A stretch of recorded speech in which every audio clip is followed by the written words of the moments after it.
The nurses kept asking if I needed anything while I lay there with my leg elevated, pins holding my shattered femur together. And all I could think about was Maisie.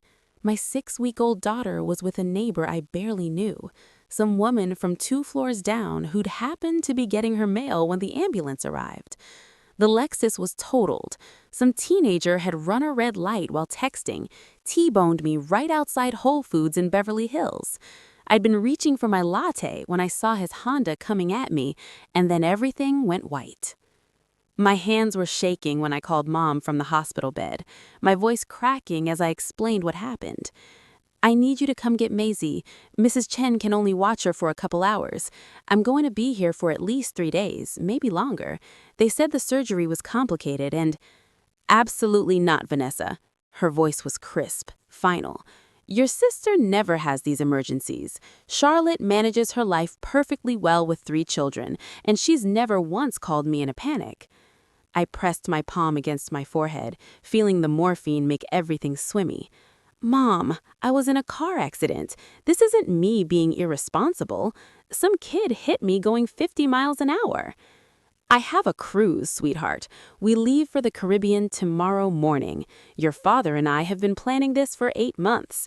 We're doing St. Bart's, Antigua, St. Lucia, the whole thing. I'm not canceling a $12,000 vacation because you can't manage your affairs." The line went dead before I could respond. I stared at my phone, at the screensaver photo of Maisie's scrunched-up newborn face, and felt something inside me crack wider than my femur. I called Charlotte next, but she was in the Hamptons for the month.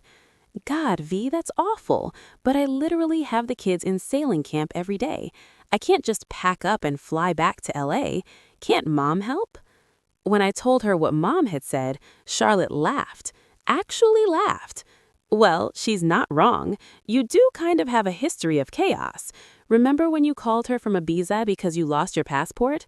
Or that time you got food poisoning in Paris and needed her to wire you money?" "I was 22, Charlotte. I'm 31 now, with a baby and a broken leg." "Look, I'm sorry, but you're going to have to figure it out. That's what being a grown-up means." I hired a baby nurse from my hospital bed. Alana came with references, a kind face, and a rate of $500 per day. She moved into my penthouse apartment in Century City, took over Maisie's care completely, and I lay in that hospital room doing math on my phone.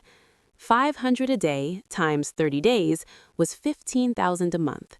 I could swing it for a while. I'd made decent money as a commercial real estate attorney before Maisie was born, but it hurt in a way that had nothing to do with my shattered bone. What hurt more was the text from Mom 3 days later, a photo of her and Dad on the deck of some gleaming yacht, cocktails in hand, crystal blue water behind them. "Having the most wonderful time. Hope you're recovering well." I didn't respond. When I got home from the hospital, moving on crutches through my pristine white apartment, Elena had everything under control. Maisie was fed, changed, sleeping peacefully in her designer bassinet.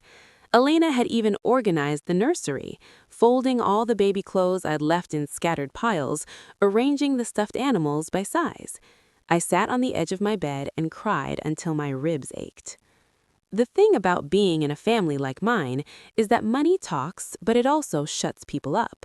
Mom and Dad had always helped me financially, the down payment on my apartment, the car, even covering some of my student loans when I was getting established. They did the same for Charlotte, though she'd married a hedge fund manager and didn't need it anymore. But there were strings attached to every dollar, invisible threads that pulled tight whenever they wanted to remind you that you owed them. I'd been giving Mom $4,500 a month for the past 9 years. It started when she and Dad were having cash flow issues. Dad's commercial property investments had taken a hit during a market downturn, and Mom had asked if I could help with their country club dues. "Just temporarily," she'd said, "until things stabilize." That's when I was 22. I stopped the transfers. Just stopped them cold. When Mom's request came through on the 1st of the month, I deleted it. When she texted asking if there was a problem with my bank, I didn't respond. I was busy with Maisie, with physical therapy, with trying to work from home while my leg healed. Elena was a godsend, But even with help, new motherhood was drowning me in exhaustion and hormones, and a strange, fierce love I'd never felt before. 3 weeks after the accident, Grandpa Joe showed up at my door. I was on the couch with my leg propped up, trying to review a contract, while Maisie cluster-fed and screamed intermittently. Elena was at the pharmacy picking up my pain medication. When I hobbled to the door and saw Grandpa standing there in his worn Dodgers cap and faded jeans, I almost started crying again. "Hey there, sweet girl," he said, pulling me into a careful hug that avoided my crutches. "Heard you had some trouble?" Grandpa Joe was Dad's father, a retired longshoreman who'd worked the port of Los Angeles for 40 years. He lived in a small house in San Pedro, drove a truck from 1998, and had exactly zero interest in the lifestyle my parents had cultivated. He'd been furious when Dad married Mom, a debutante from Pasadena who'd never worked a day in her life, but he kept his peace for the sake of family harmony. "Who told you?" I asked, leading him inside. "Your father. Called me all upset because you cut off their money supply." Grandpa settled into my armchair, his weathered hands resting on his knees. "Said you were being vindictive and ungrateful after everything they'd done for you." I barked out a laugh that had no humor in it. Did he mention I was in a car accident, that I had a 6-week-old baby, and asked Mom for help and she said no because of a cruise? Grandpa's face went very still.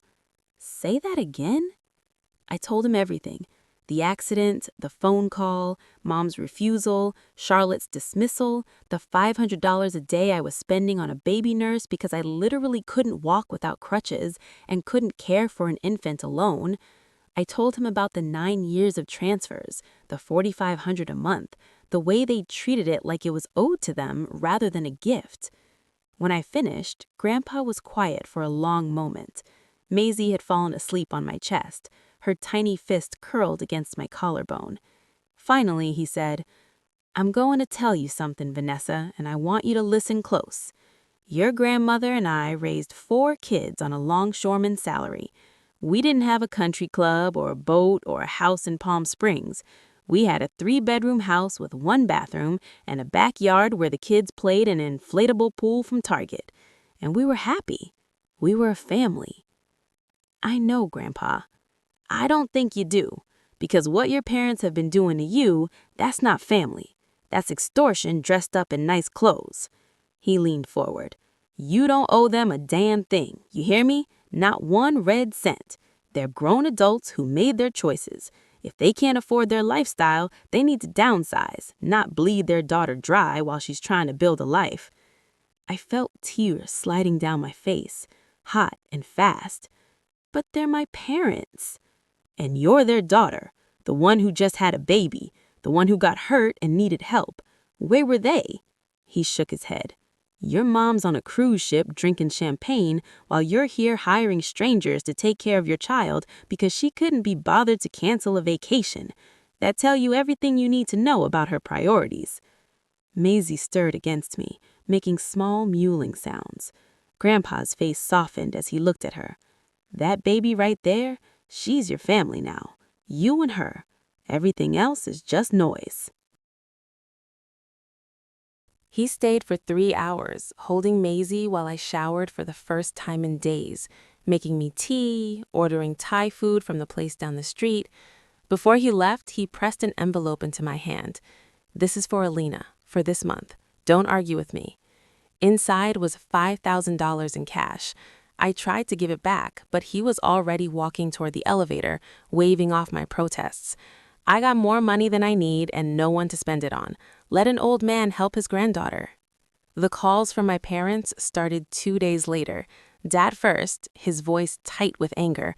"What the hell is this about, Vanessa? Your mother is beside herself. She's saying you've abandoned the family." "I was in a car accident, Dad. I asked for help and she chose a cruise instead." "That trip was planned for months. You can't expect her to drop everything because you had a fender bender."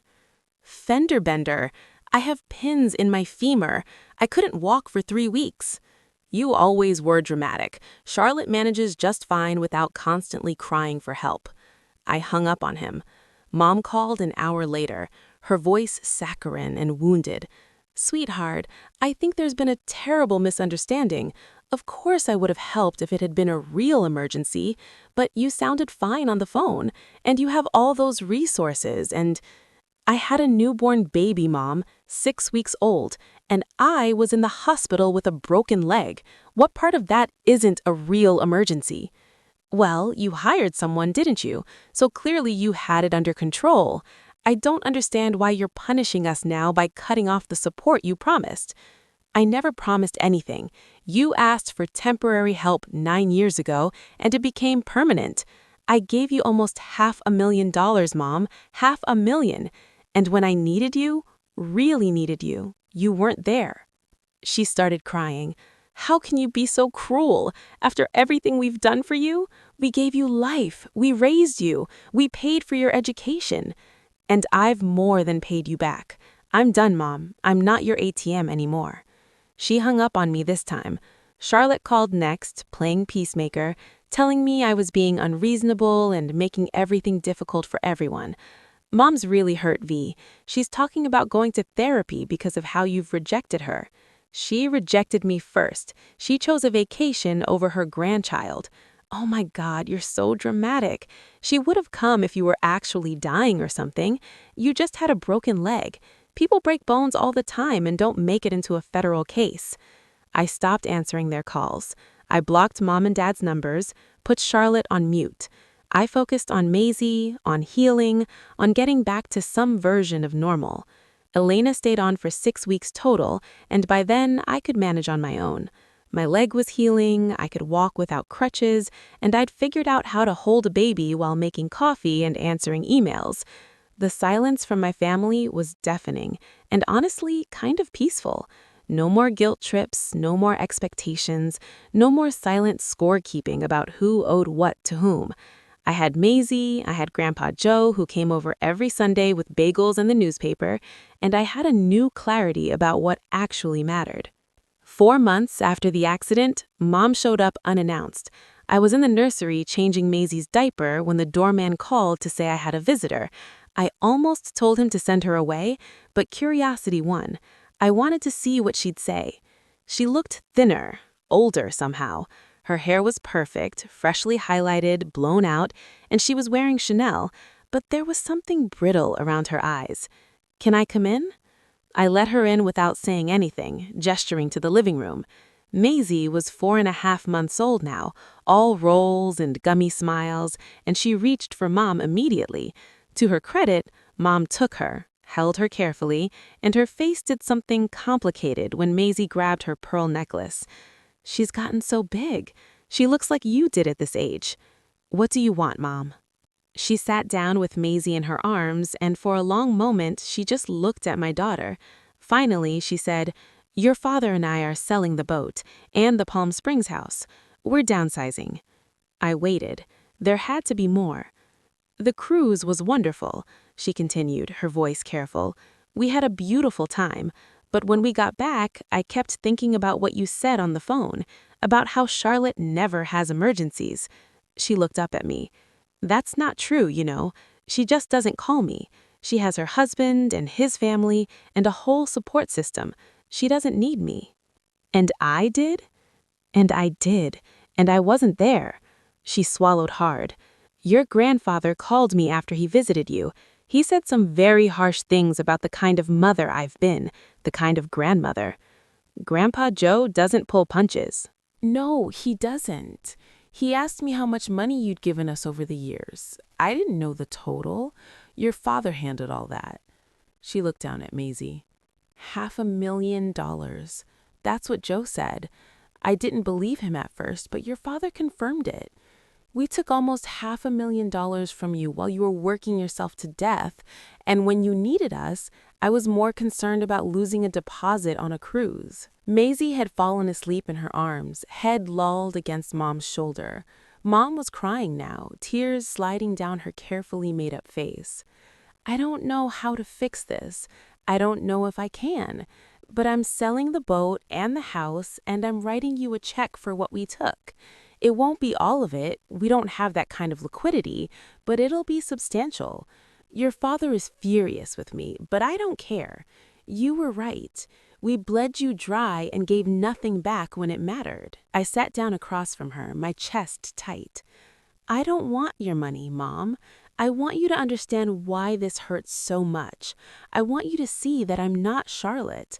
I don't have a husband or a trust fund or a family compound in the Hamptons. I had you and Dad, and when I needed you, you weren't there. You chose a vacation. You chose $12,000 over your daughter and your grandchild. I know. She was sobbing now, still holding Maisie carefully. I know, and I'm so sorry. I'm so sorry, Vanessa. I was selfish and horrible, and I don't deserve your forgiveness, but I'm asking for it anyway.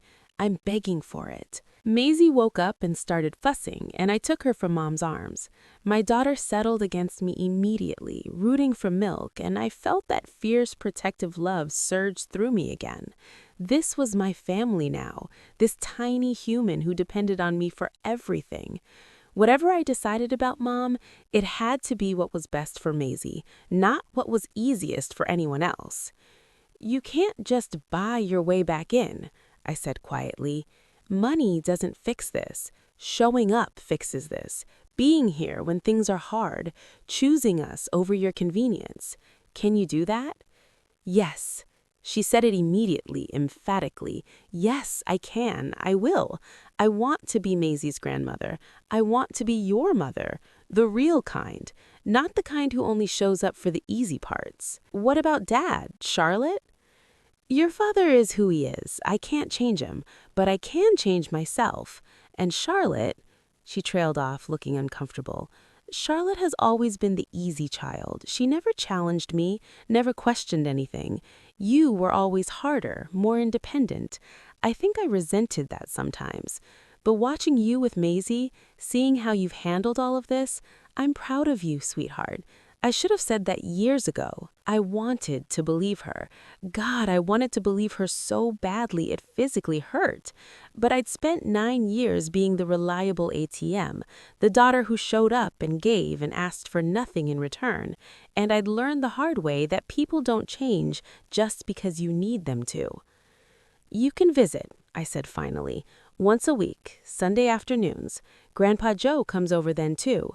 You'll be civil to each other, and you'll be here for Maisie, not for me. If you miss 3 visits without a real emergency, we're done. Do you understand? She nodded, wiping her face. I understand. Thank you. Thank you for giving me a chance. She left soon after, and I stood at the window with Maisie, watching Mom walk to her Range Rover. She looked back up at my building before getting in, and I wondered if she could see me in the window, if she understood how close she'd come to losing me completely. Grandpa Joe's reaction when I told him was predictable. She's going to disappoint you again, sweet girl. That's who she is. Maybe, but I have to try, for Maisie. Every kid deserves a grandmother, even an imperfect one. He smiled sadly. You got too much of your grandmother's heart. She always believed people could change too. Mom showed up that first Sunday with flowers and a box of Italian cookies from the bakery in Pasadena I'd loved as a kid. She was awkward with Maisie at first, holding her too stiffly, asking permission for everything. But she stayed for 3 hours, helping me fold laundry and listening to Grandpa's stories about working the docks without interrupting or checking her phone. Maybe, but I have to try. For Maisie, every kid deserves a grandmother, even an imperfect one. He smiled sadly. You got too much of your grandmother's heart. She always believed people could change, too. Mom showed up that first Sunday with flowers and a box of Italian cookies from the bakery in Pasadena I'd loved as a kid. She was awkward with Maisie at first, holding her too stiffly, asking permission for everything. But she stayed for 3 hours, helping me fold laundry and listening to Grandpa's stories about working the docks without interrupting or checking her phone. She came the next Sunday too, and the one after that. By the 8th visit, she was showing up early with coffee and staying late to help with Maisie's bedtime routine. She bought a crib for her house, the one they'd kept after selling Palm Springs, and started tentatively asking if maybe Maisie could have a sleepover sometime. Not yet, I told her, but maybe in a few months, when she's a little bigger. Dad never came. He was still furious about the money, about my betrayal, as he called it. Charlotte stopped by once when she was in LA for a charity event, but she spent the whole time on her phone and left after 20 minutes. Sorry, V, I have a thing in Malibu. Your place is so far out of the way. I realized I didn't care. I had Maisie, I had Grandpa Joe, and I had a version of Mom who was trying, genuinely trying to be better. That was enough. More than enough, actually. The check came 6 months after the accident. $215,000 with a note that said, "This is from selling the boat and half the Palm Springs proceeds. More will come when the house closes. I love you. I'm sorry. Mom." I put it in a 529 account for Maisie's education. Every penny of it. I didn't need Mom's money anymore, but my daughter deserved the security of knowing her future was funded by family, even if that family was complicated and broken and trying to piece itself back together. On Maisie's first birthday, Mom showed up with a handmade photo album. Every page was filled with pictures of me as a baby, a toddler, a kid, pictures I'd never seen before. "I wasn't a perfect mother to you," she said, sitting next to me on the couch while Maisie demolished her smash cake. "But I loved you. I do love you. I just got lost somewhere along the way, caring more about things than about people. I don't want to be lost anymore." I leaned my head on her shoulder, watching my daughter paint herself blue with frosting, and felt something in my chest unclench. We weren't fixed. We might never be completely fixed, but we were trying. And in that moment, with my mom's arm around me and my daughter laughing and Grandpa Joe taking 1,000 pictures on his ancient camera, trying felt like enough. "I forgive you," I whispered. "Not for everything, not all at once, but I forgive you for the cruise, for choosing wrong. I forgive you because Maisie needs a grandmother, and I need a mother, and we can't move forward if I'm stuck in the past." Mom started crying again, but this time it felt different, cleaner somehow. "Thank you. Thank you for giving me another chance. I won't waste it, I promise." And she didn't. She showed up every Sunday without fail. She babysat when I had to travel for work, learning Maisie's routines and preferences with the dedication of someone who knew she was on probation. She and Grandpa Joe formed an unlikely friendship, bonding over their mutual adoration of Maisie and their shared disappointment in my father. When Maisie was 2, Dad called. I almost didn't answer, but something made me pick up. "Vanessa, it's your father." "I know." "I'd like to meet your granddaughter." I looked at Maisie, who was building a tower of blocks with intense concentration. "Why now?" "Because your mother showed me pictures and she's beautiful, and I've been a stubborn old fool. Joe said as much when he called to yell at me last week." He cleared his throat. "I'm not good at apologies, never have been. But I'm sorry for taking your money, for not being there when you needed me, for choosing my pride over my daughter. I'd like to fix that if you'll let me." I thought about $500,000, about broken bones and ignored phone calls, about 9 years of being taken for granted. But I also thought about Maisie, about the grandfather she'd never met, about the possibility of something better than the family I'd been born into. "Sunday afternoons," I said. "You come with Mom. You're civil to Grandpa Joe.